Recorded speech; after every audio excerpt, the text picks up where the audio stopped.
¿cómo estamos con el dólar a esta altura de la mañana, señor? 453 en este momento, según la pantalla de Reuters, es decir, 11 pesos más que el cierre del viernes. Bueno, me vas a ayudar junto con el doctor Juan Luis Burr, gracias por estar con nosotros. Me van a ayudar a entender a dónde estamos parados, Doc, con este 450 y después de lo del fin de semana. Buen día.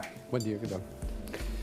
Bueno, estamos digiriendo el análisis de la situación de todo lo que está pasando. Ustedes lo están haciendo en política, el mercado está tratando de entender hacia dónde va la economía, dónde va la actual gestión, porque en realidad, más allá de plantearse lo que va a pasar en política, en las elecciones, las PASO, etc., en realidad tenemos un periodo, lo dijo recién, 8 meses, en que hay una incertidumbre muy grande.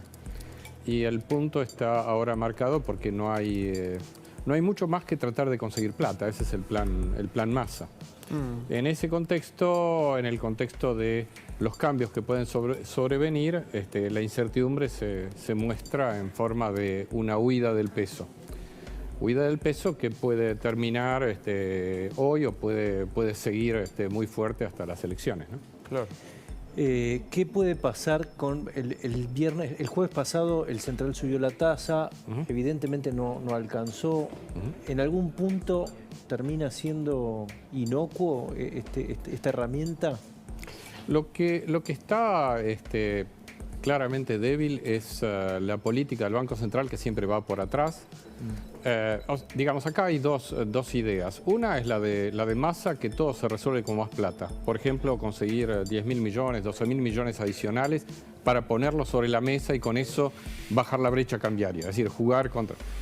Digamos, eso es difícil de conseguir, eventualmente le van a dar algo, pero no sabemos si le van a dar todo. Siempre él hace anuncios magnificentes, grandiosos, una dinámica grandiosa, uno diría, frente a la dinámica más débil, más de todos los días, donde yo pido 12.000 y me dan 500 millones. Claro. ¿Okay? Y la segunda cuestión es la estrategia del Banco Central que corre de atrás. Un banco de inversión hoy, por ejemplo, señala que, bueno, subir 3 puntos la tasa de interés, como hizo el Banco Central, deja la tasa correspondiente, cuando uno hace la tasa compuesta, por debajo del 120%, cuando uno tiene una mirada a un año donde la tasa de inflación puede ser mucho más alta, ¿ok? 150. Quiere decir que para que un agricultor venda, no solamente tiene que tener un buen tipo de cambio, algo que lo de 300 pesos ya le quedó atrás, sino tiene que tener algo en que guardar esos pesos que le dan para no irse al dólar. Por más que haya una disposición por la cual cuando uno vende tiene que quedarse en dólar linked, en una serie de... Pero van a las cuevas. Bueno, claro. pero básicamente la plata es fungible. Si yo tengo más plata por un lado, voy a finalmente cambiarla a algo que me arbitre con lo que yo estoy esperando que vaya a pasar. Arbitre significa que me dé la misma tasa que yo podría obtener por otro mecanismo. Con lo cual, por el momento estamos en la fase ascendente. Esto es un roller coaster, ¿no? Roller coaster, o sea, subimos y bajamos y probablemente siga subiendo por un tiempo, luego... Pero esta pregunta, sabés que 2 más 2 me da con decimales, pero digo, Pancho me enseñó que el dólar es un precio más que se rige todavía por la ley de la oferta y la demanda. ¿Esto es propio del acomodamiento a lo que está pasando con la inflación o es pura locura política, no locura, no creo que sea esa palabra, pura inestabilidad política? No, es un conjunto de cosas. En lo económico hay muchas razones para esperar que uno tenga esta situación. Lo económico implica desequilibrios fiscales. No olvidemos que, que este año la economía se contrae y cuando se contrae la economía, el déficit fiscal aumenta. El déficit fiscal aumenta no solamente porque se tienen menos impuestos, se va a cobrar menos, le va a costar mucho más cobrar impuestos al gobierno, es decir, no cobra impuestos a las exportaciones, por ejemplo, pero otros impuestos también van a caer tarde o temprano, el IVA, por ejemplo, o sea, van a caer los recursos. El déficit fiscal aumenta por eso, aumenta a veces porque se les ocurre aumentar el gasto, es decir, la moratoria previsional, entre otras cosas. Todo eso es lo económico. Llevado a la parte monetaria significa que el único que puede poner plata es el Banco Central, emitiendo. Entonces eso es una sopa, la sopa que estamos armando es una sopa inflacionaria. Súmenle a eso la idea que, bueno, que se está hablando de un proceso que eventualmente podría terminar en una dolarización. Bueno, cambio de carteras, digamos, me anticipo eventualmente a eso. Se crea o no se crea en eso, pero lo que pasa es que estamos llegando a una situación bien compleja, sin alguien que maneje las cosas. Se habla que Massa es el presidente, pero en realidad falta un manejo económico de la cosa, que sea algo más que simplemente conseguir plata para ponerla sobre la mesa, porque si no consigo plata, la alternativa es simplemente el default. Es decir, Claro. ¿Vos cómo imaginás lo que viene? Pues falta mucho todavía, ¿no? Para las elecciones. A ver, nosotros hacemos proyecciones y es muy difícil hacer, voy a decir una cosa obvia, hacer proyecciones en este escenario. Pero lo que tenés como contexto es algo que, digamos, esta volatilidad que estamos teniendo nos lleva a que no haya precios, eso es lo que se ve todos los días, ¿no? En cosas muy, muy comunes. Que muchos tengan que ajustar sus, digamos, las importaciones al precio del blue, del libre, en lugar del precio oficial. Es una diferencia importante en precios. Eso te hace a que muchas cosas empiecen a acelerarse. Fíjate lo que pasa con salarios. Salarios hasta aquí venían perdiendo fuerte contra la inflación, pero ya hubo varios convenios que tratan de acelerar los aumentos salariales. Un caso es los de petroleros, energía, que digamos que te combinan tres cosas. Una es retroactivos del año 2022. La segunda es bonos, bonos no remunerativos.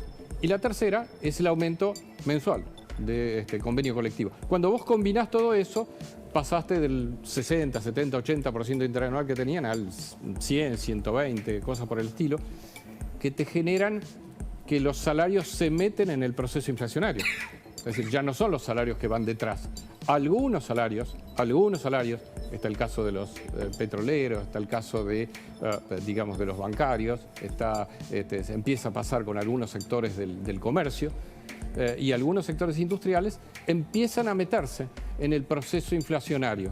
No es que no vaya a pasar algún día, pero si te pasa cuando vos estás acelerando la inflación y se te aceleran salarios, tenés un episodio bastante parecido al Rodrigazo. No sé si ustedes recuerdan, Sí. que el Rodrigazo fue primero el aumento de precios públicos, tarifas, todo eso, y enseguida la actualización inmediata de salarios. Con eso te Ahora, fuiste... Doc, en tren de esto, yo comparto la preocupación de Pancho. 8 meses son, no es un chiste. 8 meses con procesos electorales que ya hemos visto que una PASO funge de primera vuelta y tiene efecto político inmediato.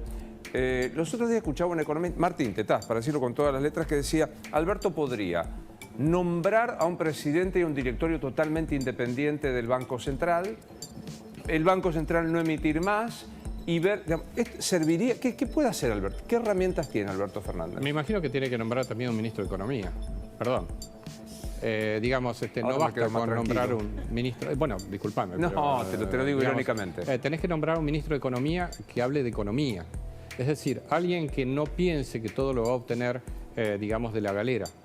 Digamos, asumimos y vamos a obtener 6.000 millones de un swap de bancos internacionales. Eso fue en agosto. De acuerdo. De esos 6.000 millones entraron, bueno, poco y nada.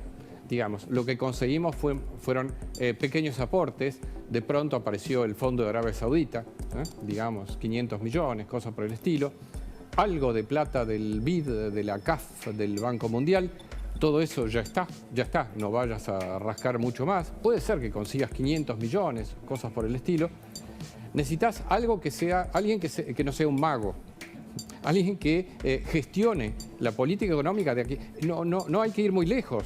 Tienen al viceministro eventualmente que podría asumir. Lo que te estoy diciendo es, no te alcanza con un presidente de Banco Central, porque en este momento, si el Banco Central no emite para financiar al fisco, tenés otro problema, no solamente el clash, la ruptura que hay entre Banco Central y Tesoro, sino que el Tesoro no tiene la plata para entrar a pagar Claro. sueldos, etc. Pero O sea, me quedo es pensando en mucho algo más. que dijiste que yo me lo había olvidado. ¿Se acuerdan cuando asuman Massa, efectivamente, que dijo, viene el swap chino de lo que discutimos, que si era que se canjeaban dólares o no, que si era para las importaciones? Y bancos internacionales, además. Bancos internacionales. De eso, para decirlo torpemente, ¿Sarasa fue? De los 6.000 millones, sí. De los bancos internacionales, sí. No sabemos si ahora habrá algo adicional, pero... Algo están usando los importadores. Algo, por lo menos el gobierno les está diciendo eso. Sí. Aumentó fuerte el uso de yuans en el comercio con China, sí. Digamos. Eso aumentó. Y además, según se trascendió, se han convertido yuans a dólares. Pero digamos, eso es lo que ya está. Eso es lo que ya tenías. Eso es parte de las reservas. La pregunta que te queda, la pregunta que está dando vuelta en el mercado es, en el fondo, cuando te quedaste sin mucho más, ¿qué estás usando para dólares para importación? Los dólares de los encajes de los depósitos. ¿Qué es lo que está usando el Banco Central? Porque las reservas netas son bien bajas. Entonces, toda esta incertidumbre se está potenciando, en el fondo porque no tenés ministro de Economía. Fíjate vos que la discusión que ha habido últimamente es que no tenés presidente, en todo caso, que Massa representa al presidente. En realidad tenés un problema adicional, no diría mayor ni menor, problema adicional. Necesitas un ministro de Economía, alguien que defina la política económica en algo más que conseguir plata. Porque eso, bueno, esa forma de resolver los problemas es, digamos, es mágica. Claro, como vos lo dijiste, es incorrecta la pregunta. Hacer pronósticos es imposible. De tu experiencia, oliendo cómo está la cosa, ¿ves qué? Digamos, la economía entró en una fase donde no podemos evitar una caída importante en la actividad económica. Esto es importante destacarlo, porque estamos en primero estamos en un año electoral, digamos, no es común que en un año electoral tengas una contracción severa. Uno podría recordar el 89 para pensar un año de fuerte caída. Y esta caída, por el momento, digamos, está bastante contenida, porque la caída es básicamente por la sequía, por la caída por ese lado, más la caída que te impone las restricciones a las importaciones, más la ausencia digamos, de un puente hasta diciembre, porque en realidad falta mucho, que son 8 meses, pero falta tan poco como 8 meses. Claro. O sea, lo podés ver desde los dos puntos de vista.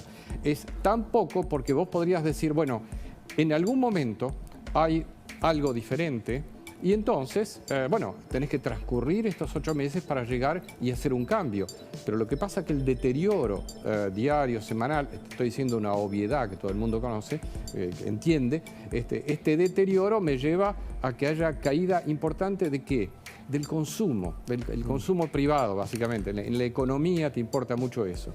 Y lo ves en mil cosas. Lo ves en el consumo, lo ves en el empleo, el tipo de empleo que tenés, lo ves en los salarios, lo ves en las diferencias que hay entre sectores. Tenés un sector que eventualmente le gana a la inflación, los petroleros eventualmente, los bancarios, etc. Tenés otros sectores que van atrás. Y cuando digo atrás, van muy atrás. Muy atrás. Van muy atrás. Entonces, toda esta gente que habla de que aumentó la desigualdad y todo eso, son ellos que están generando esta desigualdad. Es decir, tenés una situación donde tenés sectores protegidos no porque alguien los proteja, sino porque tienen alguna situación particular que les permite subsistir y tener mejoras, y otros sectores que simplemente son los taxistas, te diría, los que están en la calle, y tienen caídas de 15% anual, 20% anual en los ingresos. Y no son solamente los informales, que son el 50% de los ocupados. 50% de los ocupados. Eso ya pierden todos. Bueno, el informal está perdiendo más de 15, 16% interanual. En este momento debe estar perdiendo 20% interanual o más de ingresos. Perder 20% es un número importante. Quizás alguien debería recordar que no puede perder más del 100%, por definición. 20% es perder un quinto. Es decir, quiere decir que vos hoy tenés que dejar de hacer ciertas compras, de hacer ciertos pagos, o tenés que consumir cosas más baratas, más sencillas. Pero eso también le pasa a otros sectores que son formales. Uno de los dramas que tenemos hoy en día es que muchos sectores formales, ya no solo los informales, que deberían tener productividad más alta, etcétera, tienen caída de ingresos. Total. Un placer, la verdad que me gusta mucho escucharte. Bueno, gracias. Digo, no me gusta lo que tenemos que escuchar, pero me resulta sumamente pedagógico. Cambiaré el discurso la próxima vez. Está muy bien. Acá todo el que viene se le elogia el look. Qué buen look tiene el doctor Burr. ¿Puedo usar? Tipo elegante. ¿No? Campera de cuero y corbata, re buena onda eso. Bueno, te agradezco. ¿Puedo usar, dice usted? Invoco que lo usó el doctor Juan Luis Burr. Obvio. No, muy buen look, muchas gracias. Bueno, gracias a ustedes. Un placer.